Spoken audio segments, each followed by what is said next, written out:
Welcome to Under the Microscope. I am your host, Jenny Germano. Thanks everyone for joining me today. Today's topic is going to be building cannabis cultivation operations from the ground up.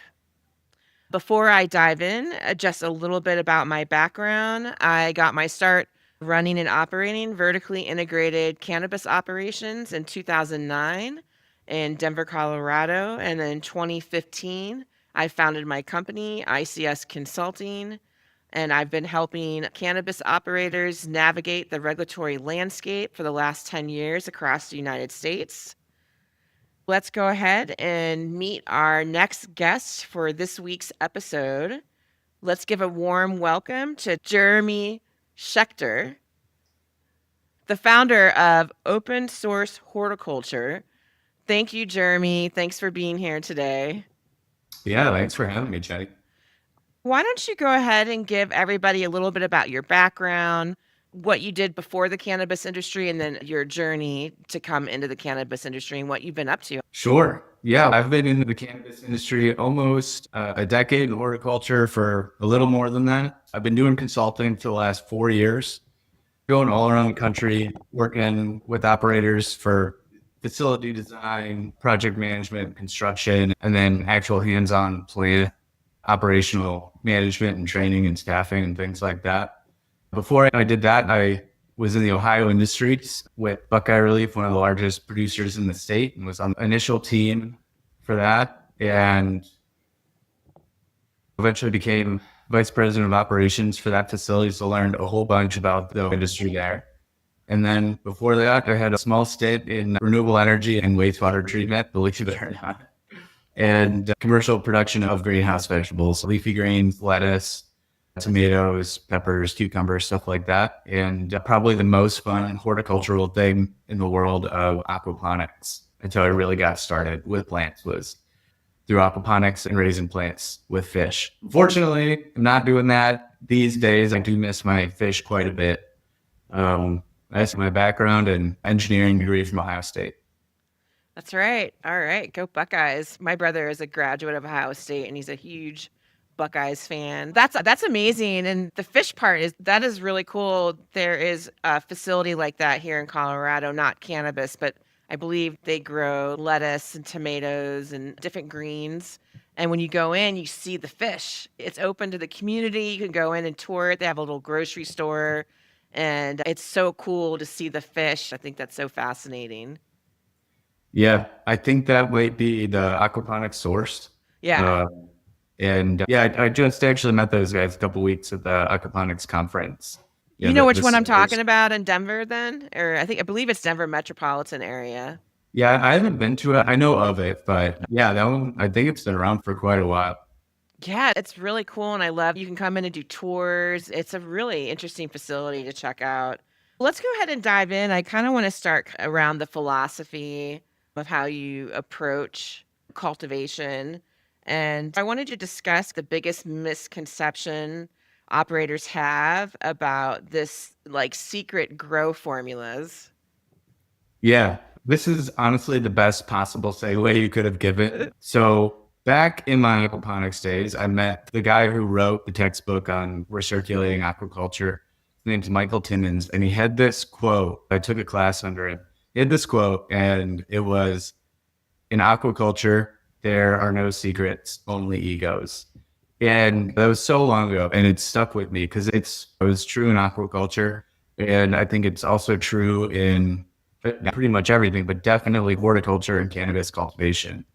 At the end of the day, we're just playing with science and learning, but using horticultural and biological and physical and chemical principles. And so it's really scientific principles and learning about it. And so when it comes to growing, there's a lot of ways to do it. And I'm not out here saying that there's one better or worse way. Everybody's facility is a little bit different and everybody Yeah. gets a little bit different results with different genetics and everything. And so it's the whole idea of the open source and being transparent is trying to make that like good, objective information accessible to as many people in the industry as possible. No, that's wonderful. I really like that. And I think it's important to have that transparency. So, my next question is from the vision to facility design.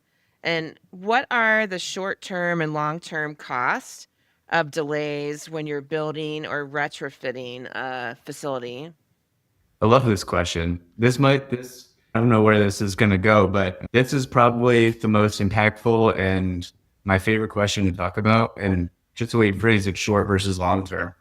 So the short term effects is it's hard to tell this, but when you actually start running the numbers, it becomes super apparent. A flower room can produce hundreds of thousands to millions of dollars per harvest if the room's big enough.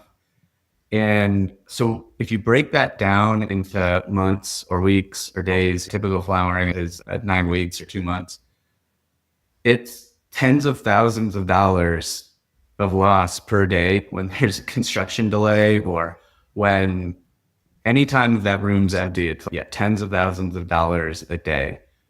So it's unbelievably important to make sure that your scheduling and your planning and your coordination are really buttoned up, especially with this crowd. In addition to that, with specifically with new markets, there's a little bit added nuance where as most markets have come online, there's an enormous marketing and branding benefit to being first to market. So having a really dialed in speed to market approach and mindset can really set you apart from your competitors and get more space on dispensary shelves and things like that.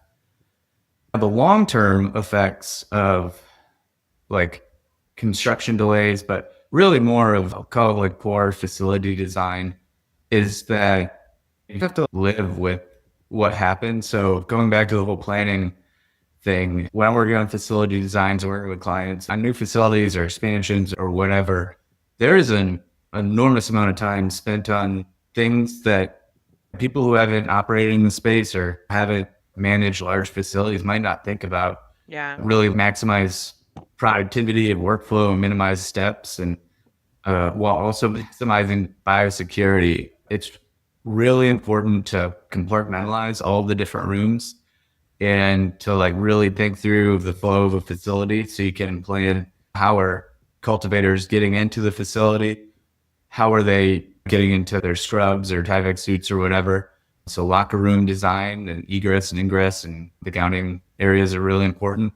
But then, for example, you really want your post-harvest area separated from your cultivation area with a clear delineation. So then you're not accidentally cross-contaminating dried product with growing product and inoculating with pests, or if you need to battle a pest issue or a mold issue or something, you can do it. So there's just a lot that goes into it, a lot of thought, a lot of planning. And was it Warren Buffett had a cliche thing of a failure to plan is planning to fail? And Yeah. it's just a lot of planning on all sides. I think that's really important. And I've been in some of these facilities where you can tell obviously everybody has plans because in order to get licensed, you have to submit your design and your plans and everything like that. And I'll see automatically that maybe they didn't think about cross contamination. And I see people going from these wet, humid spaces into dry spaces where dried and cured product is stored, or maybe that they didn't give them enough space in like the gowning or the decontamination area, the clean rooms where they're coming in, and they'll just be this little space, and then they have to walk through a hallway and then into the locker room. But I'm always thinking this hallway is connected to all the other rooms. Why is the locker room all the way down the hallway? Why wouldn't it be more in the beginning so they can get into the clothes or their gear or whatnot, whatever they're wearing? Some places are different, and then walk out into the hallway that's connected to all those rooms. And obviously I'm not an expert when it comes to cultivation, but I do understand cross contamination very well, and so I always see those pieces. Yeah, I would say the vast majority of like initial plans that I look at, especially if it's just a lot of times people hire like local architects for because of relationships or trust or whatever, but they might not know what goes on in cannabis facilities or what the important things are. And yeah, all the time. Sometimes I've seen this on a bunch of occasions where the shipping and receiving area, or like a loading dock for a truck, is open up to the cultivation area. And so you're just open up right to the outside and like right next to a flower room, which is I've obviously, seen it myself. Yeah. but definitely the biggest thing. That one, it happens. It's less common, but what is the most common is not tracking, following a flowering plant from the grow room to harvest to a separated harvest area, because harvest is really messy, to the dry room, to a pure room or a burping room. You know, how it follows from cultivation through post harvest to packaging. And yeah, so it's just one of those things, making foot like paths on the actual drawing to see where it goes, make sure there's no crossing over. But my favorite class, and this is going to sound super nerdy, but my favorite class in college was linear algebra. And like, that's all it is. It's like a big puzzle, and you have these things that you need to know that you want. And you got to figure out how they all fit in together. And then once they fall into place, it's so satisfying and beautiful. They're just like putting a jigsaw puzzle together.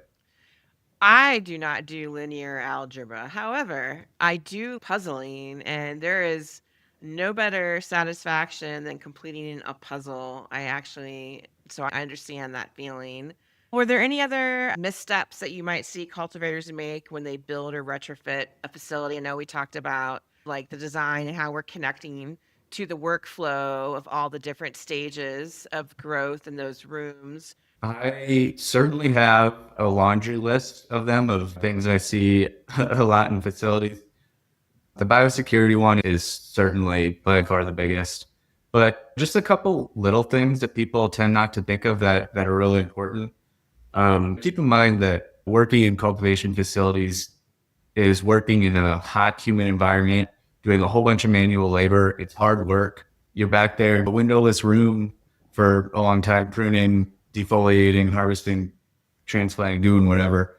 And so what's really important is having access to drinking water. Yeah. So every facility that I design, to make sure to have built-in water fountains, so I don't have to bring in like the big 5 gallon jugs back if possible. And then also having accessible bathrooms in clean areas. So the last thing that we want people to do is go from a clean area and their scrubs to a dirty area where people are in street clothes just to use the bathroom, which we all have to do all the time. Even having that kind of delineation is super important. People forget about those a lot, and they're super important.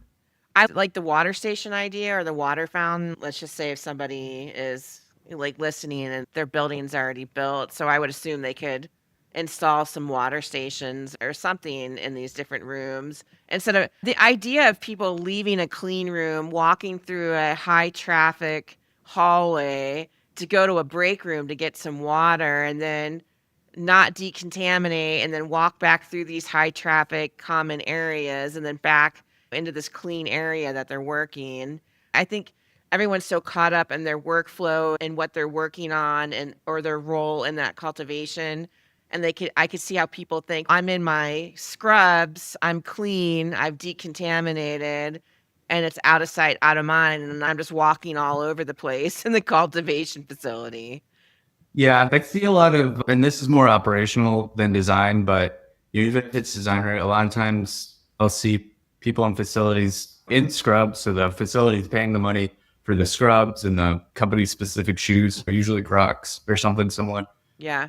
And, but then they're in a front office in their scrubs and not scrubbed out, or a lot of times even going outside in their scrubs. So I always work with cultivators about having to be in scrubs in these areas, and you're not allowed to be in scrubs in these areas, and really drawing those lines to maximize the biosecurity. And this one's less biosecurity and more operational.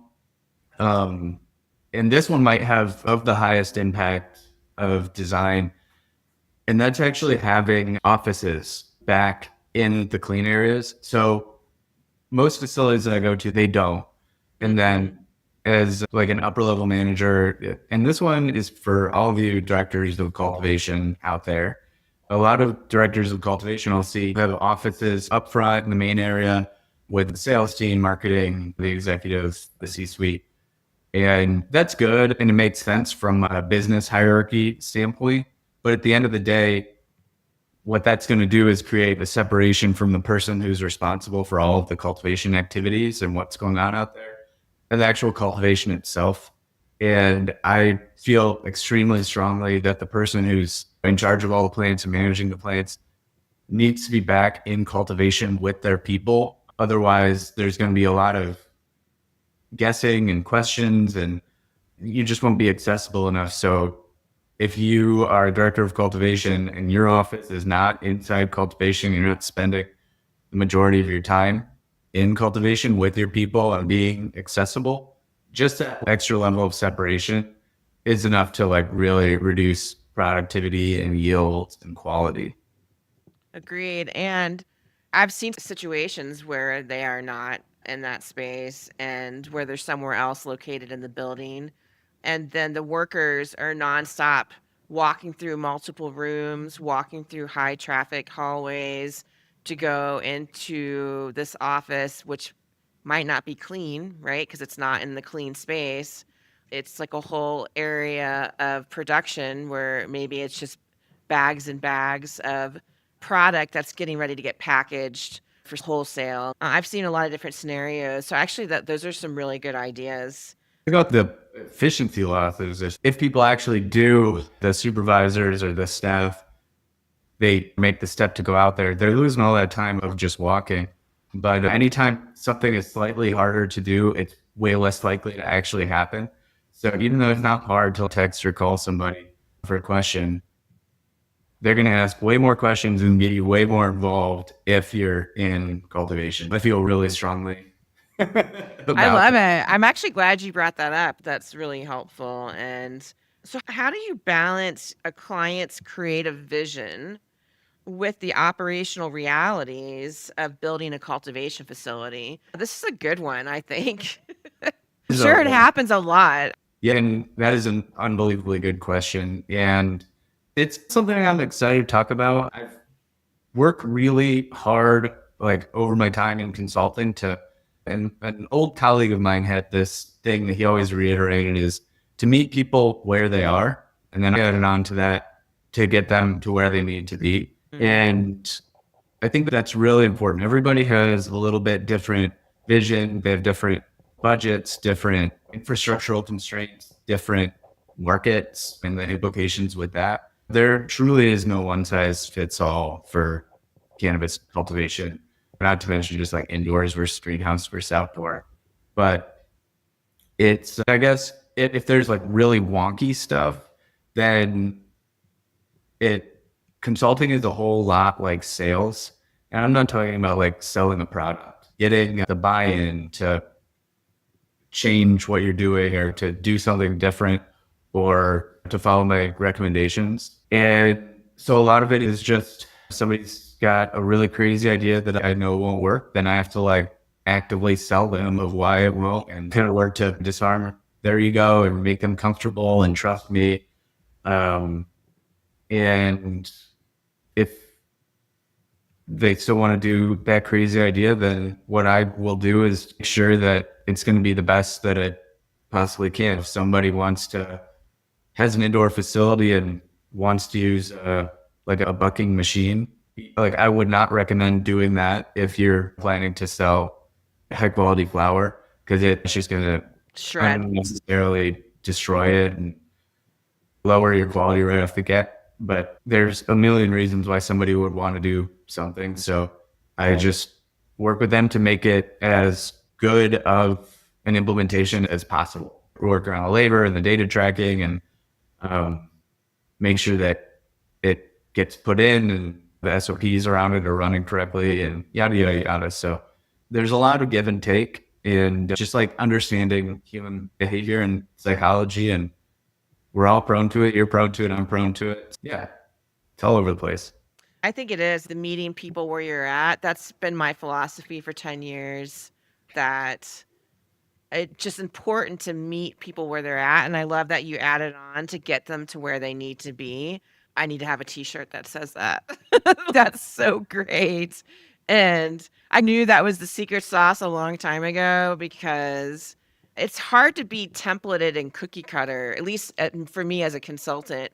Sure, I can have templates and all these things, but at the end of the day, I feel like every project is thoughtfully curated. And I'm sure you would agree for yourself that you can have this plan for how you do a cultivation, but once you get in there to their dreams, their creative vision, you're bringing your skill set in, what you're good at, because you're the expert. You're the one who sees things through your lens and how all the gears are moving and how it works together, that they might not have that insight. And so you have to find a way to beautifully bring that in to get them to see what you're trying to share and your concept and your ideas. And so it is this balance act that you have to do while you're meeting people where they're at in these projects and build out. So I'm really glad that you said that. For the next piece, I want to kind of dive into the launching operations, staffing, SOPs, and training.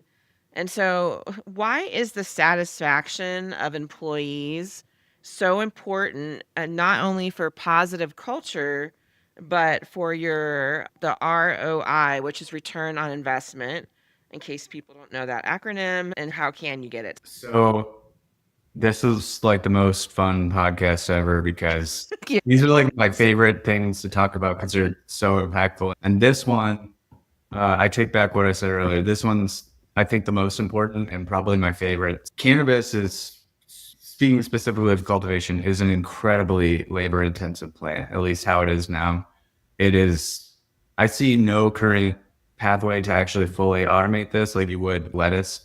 There's a lot of touching, a lot of, I've mentioned pruning, defoliating, harvesting, transplanting, whatever. Most of it is not automatable. Certainly the pruning and defoliating isn't.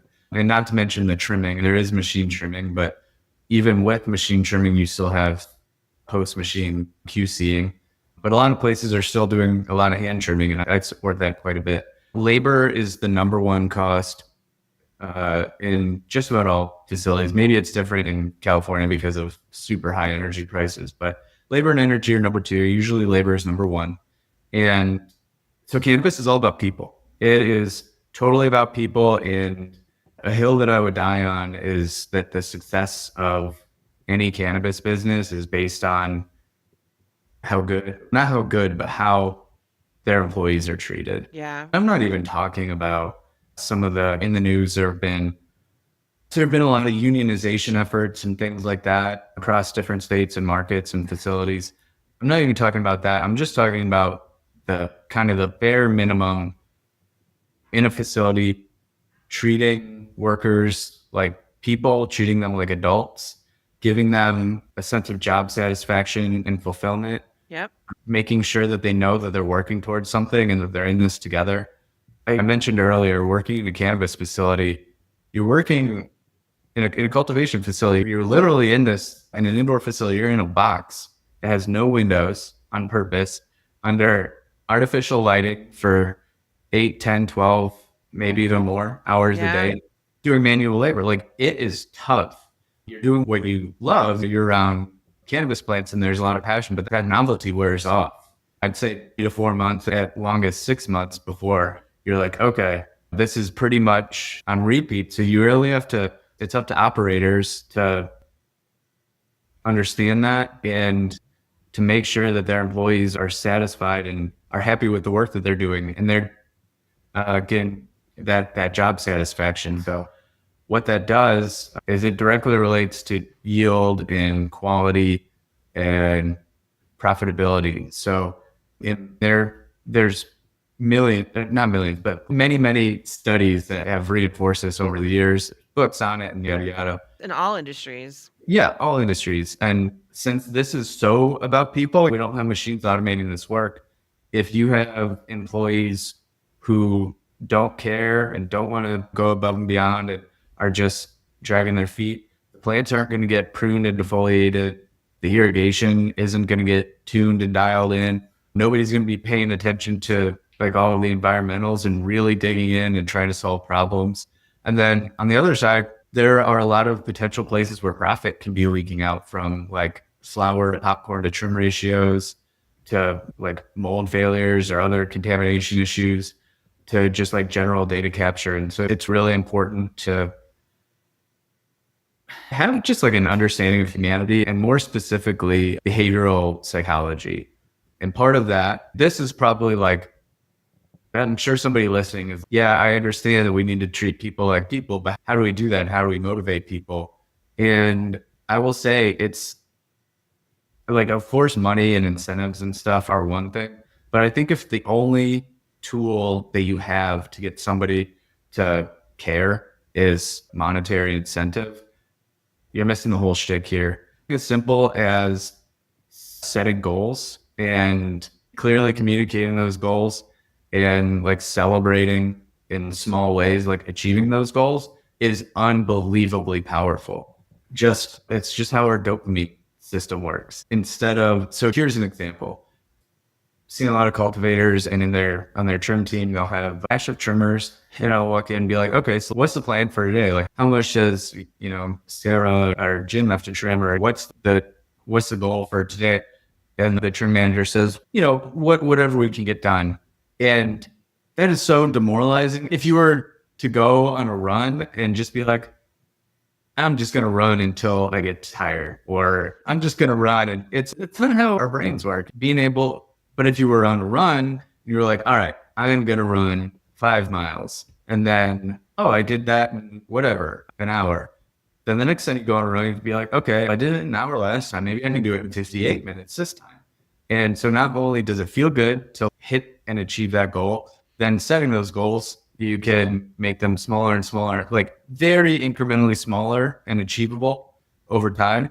They need to be attainable. But that's how you can, and if you tie that with some kind of like simple, it doesn't even have to be monetary, but some celebration or gift or something, then it really motivates people as individuals, but it also really ties the team together. Yeah. And I know I've been talking for a while and going on a tangent, but Oh man, like I'm it's, so pumped right now. You have no idea. I'm, Oh, I'm I'm, just like losing it on the inside. This is great. I'm really excited.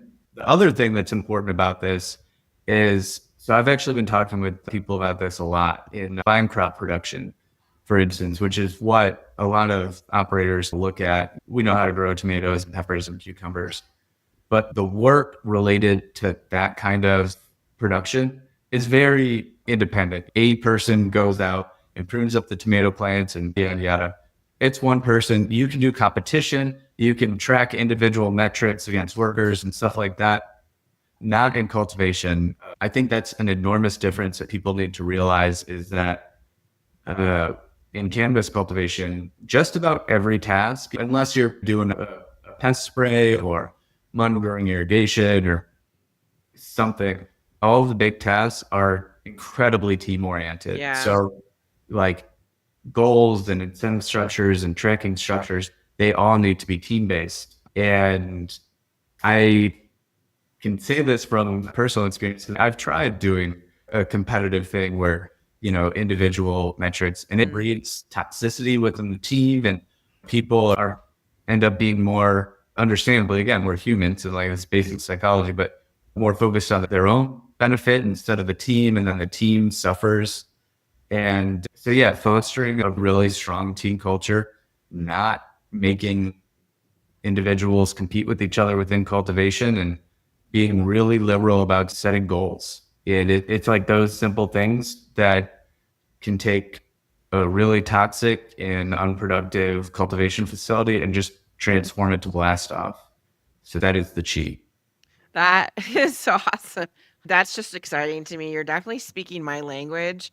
It's really why I love what I do and why I am very operationally focused, because just like you, I have worked these operations and I know what it's like to be in their shoes and to have incentives thrown at me, or and not have things goal oriented. And I think a lot of things really that you talked about spoke to me, and I think having structure is really important for employees. Employees thrive in structure.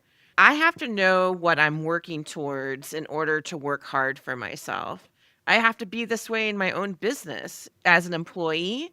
If there were no goals for me where I was working, I had to make sure I had my own goals. What was I working towards in running these facilities? When I was running these facilities, I knew I was going to be a consultant. I was on a mission to learn all I could about cannabis operations in the early days because I knew I was going to start my business in 2015. And I think you have to provide that atmosphere. You can't just throw pizza. And I only say this because this is the biggest complaint that I get from employees that work in cultivations is I'm sick of them just buying pizza every week. Is there something else I can get besides pizza? And not that pizza's a bad thing. Who doesn't love pizza? It's not just buying them pizza and giving them extra cash or rewards. It's like helping them plan for their future. Why am I in here working hard for this company? What does it mean to me? And I think they lose steam after 6 months. I think you're right. That period that you talk about, they lose steam because you're in there every day doing the same thing. And sometimes you're walking down these very narrow aisles where you've got plants on both sides and you're in this hot space and you're in these confined spaces. There has to be a level of engagement operators need to have with their employees. You actually brought up something that's really important, and so I don't want to stop talking about this yet. I think that's cool. So the pizza thing, Yeah. and they're getting pizza every week. I think that we're like everyone working in these facilities, we're adults, we're all smart, like they're all keen to things. I don't know a better way to put it, but it's impersonal. It's getting like I don't know, like a Visa gift card for your birthday. It doesn't mean anything. It's not thoughtful. It's stuff like that is uh, an executive or something who's not connected to the day-to-day workers in like, oh man, people aren't happy. We should get them pizza. And it's not meaningful. The workers can see it and it has the opposite effect. And so it's more of executives shouldn't be making any decisions regardless, except the big company-wide ones, but like department specific. I typically recommend that a budget is given to like the direct managers Yeah. to then do what they see fit and be empowered to think about ways to reward and incentivize their employees. In cultivation specifically, uh, a really important philosophical thing that everybody who is serious about cultivation needs to have is that although it is manufacturing, it is farming.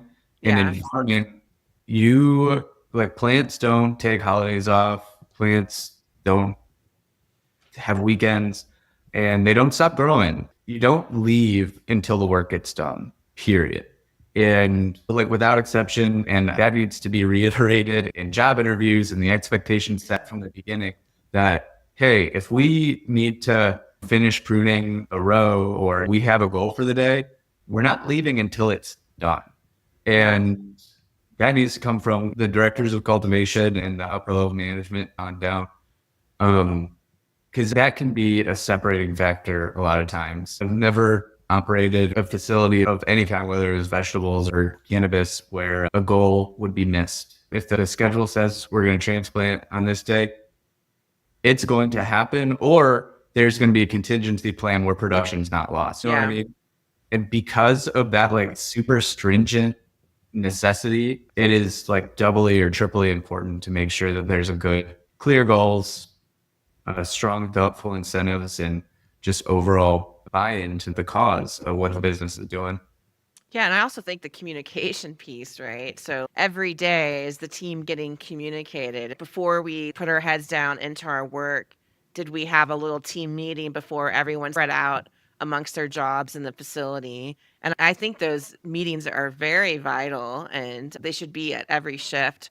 There should be a team meeting, depending. Some places they have rotating shifts and you get into manufacturing people, they have graveyard shifts. I don't know if they have graveyard shifts at cultivations because the lights are they usually go off when people go home and whatnot, the cycles. So I know it could be a little bit different. But no, I think those are all really good points. And I think what the biggest skill that, cannabis operators and higher level managers really need to build is frankly empathy. Yeah. Because like you said, every cultivator I've met, we're all adults, we're high functioning adults, we're all people. We all know what's going on. We can see through the crap. You can't put yourself in their situation. What would inspire you to go above and beyond and do the things that Yeah. they want you to do? That's why I do this podcast. Like, it's really important to put context out there and have different people on and different perspectives. And maybe for somebody who's thinking about launching a business or as a business, maybe there's something in these episodes that they'll hear that they might not have heard before. So that's really my hope. I have a really hot take, and a lot of people aren't going to agree with it, which is great because this isn't a debate. The people listening can't argue with me. So I can just justify it. And so what I'm about to say is not theory. I have done it really successfully in the facilities that I've implemented this kind of policy are still doing it and have had tremendous success and productivity gains that beat any facility that's not doing it. Are you ready for this hot take? I'm ready. I'm ready. The one thing that people value more than money is time, Yeah. without exception. And people value their time so much that a lot of times they're willing to give up money. Not all the time, but it is an unbelievably strong motivator. So I mentioned the farming mentality. We need to get this stuff done. Are not leaving until it gets done. There's a flip side of that where, and I think you probably see where I'm going with it, is okay, this is what we're going to get done today. If you get it done before the end of the shift, you can go home. And I've played with iterations of not paying people for if they finish, if they were their normal out time is 4, but they get done with whatever they need to get done with at 3.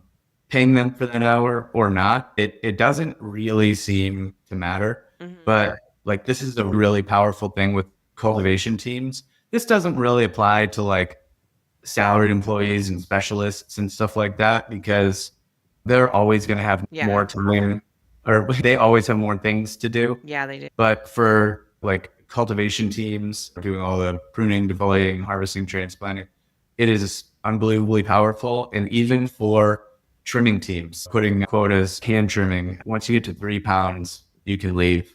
Or you can stay and get a bigger bonus because we really need you to trim 3 pounds today. Mhm. But that, if anybody's looking for a way to incentivize people and is willing to break the whole 40-hour work week mentality we have, I promise you it works, because it has worked for me, and it has worked for the managers that have worked under me. And it's cool. It's hard to sell to people. Yeah.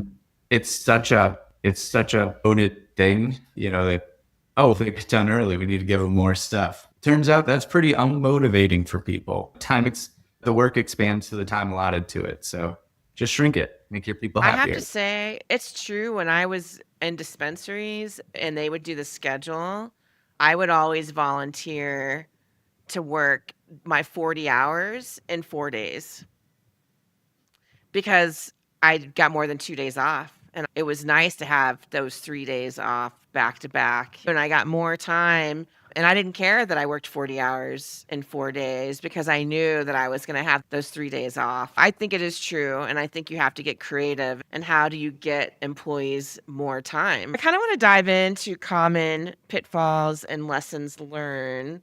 So, how can operators set themselves up to be more proactive instead of reactive when problems arise? This is something I see a lot across all license types. I'm going to take, since we haven't really talked much equipment stuff, and I do a lot with equipment, I'm going to take that question there. Okay.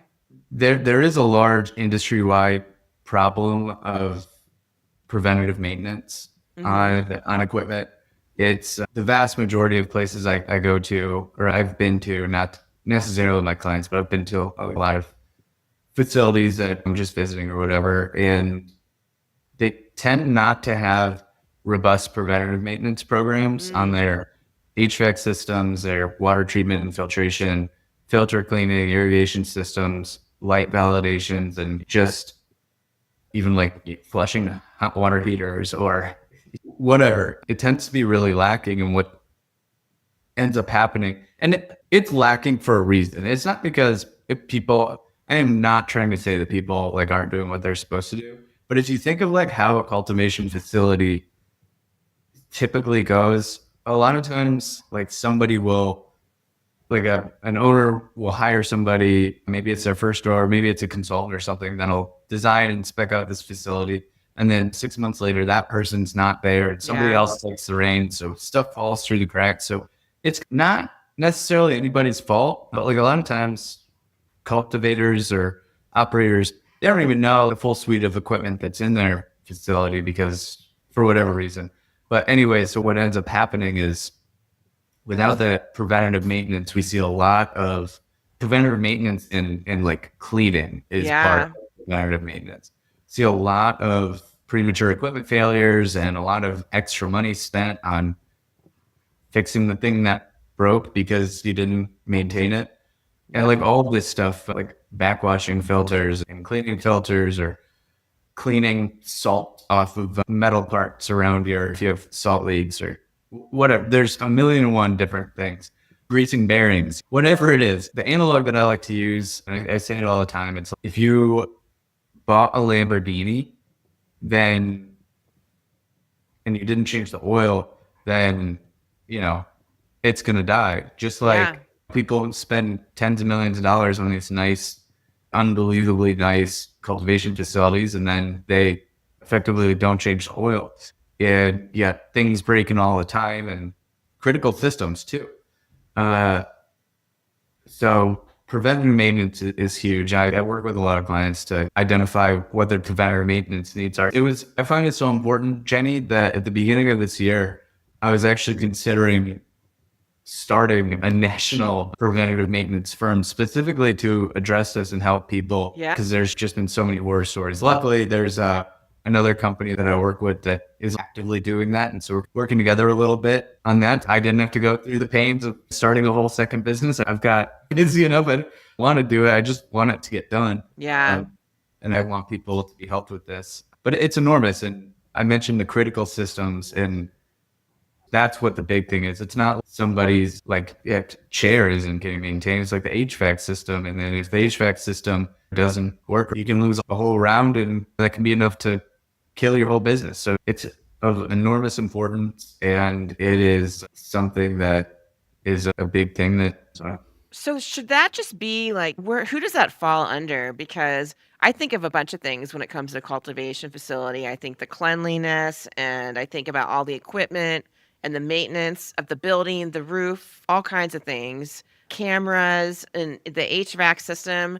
Is this just on the cultivation manager? Do they have a checklist? Is there something they're checking on weekly? And like, how do they tackle that? Because there could be a lot of moving pieces. I feel like a lot of times operators aren't thinking about this maintenance program that they should have, and or maybe they assume, oh, everybody on the team, they're all out there cleaning all these things, but there's a lot of building maintenance in general and equipment maintenance and your lights, and you were talking about greasing bearings and all these different things, and it's not something you just keep in your head. I would think that you would have some kind of checklist or a program that you're establishing.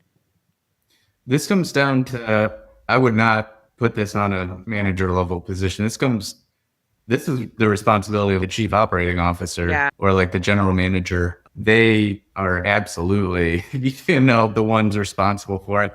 And if stuff's not getting done because the preventative maintenance isn't scheduled or planned or thought of, that's on the top operation guys in the facility. Yeah. And I would say who is functionally responsible for it, that's going to vary depending on the size and scale of the facility. A 5,000 square foot facility likely isn't going to have a dedicated maintenance manager or Yeah. facilities manager, whereas a 100,000 square foot facility should have a full maintenance team Yeah. handling all of that.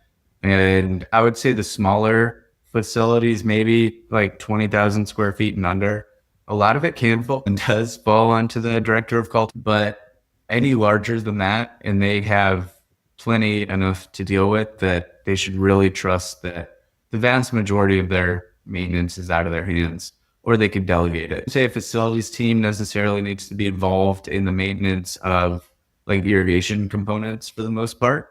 Mhm. If your facility is large enough that it warrants a dedicated irrigation person or team, then that team absolutely needs to be handy enough to handle the maintenance of their own equipment because it needs to happen like immediately. If a pipe breaks or something, but your irrigation fertigation person has never used a pair of channel locks. No, that's a problem. Or doesn't know how to just glue PVC or how to grease gaskets or something. Like they need to know those skills. But yeah, Yeah. I guess it just really depends. I think that's all really helpful. So I kind of want to dive a little bit into the future of cultivation and industry shifts, and where do you see the industry heading next? And specifically, we're talking about cultivation. So I was just at a really awesome conference last week. It's PhotoX. It's this conference that Fluence puts on every year to kind of show off, to talk specifically about this. And they're a lighting company, but it's not a sales thing. It's not about lighting. And what came up a lot was awesome because it was what myself and a lot of other cultivators have been talking about for a long time. And that is the difficulty in like genetic variation and just how all over the place the breeding is, and from everything from the stability of seeds and genetics, the quality of breeders and the genetics that we're getting commercially, the even down to the just the naming conventions of different cultivars is so untrustworthy. A lot of states, you can name things whatever you want to name them. And sometimes, so like in Ohio, for instance, and I was just talking with some folks about this the other day, how crazy it is. They have regulations that say that the names can't be offensive or they have to sound medical or they can't be for children. So then you take a name of something like Thunder bleep. yeah, That's a good one. Or or even cat piss. Isn't there one called cat piss or something yeah, like? well, there's snap hits, there's cheetah piss, but there's, or even something like OG Chem, for instance. They didn't Yeah. like Chem, so they had to change it, and then you completely changed the name, and then all of a sudden, what you had was OG Chem, and now it's Dexter's Lab or something Oh like my that. gosh. And it's just like nobody knows what it is, and there's no traceability. And I met this cannabis legend, and he had a really good way of putting it. And he was basically saying, we need some kind. This is going to be obvious to the cultivation listeners that you have here, but on one side, this one's more controversial, but we need like real protections for the breeders to protect their IP so that people don't steal the hard work that they did. Sure.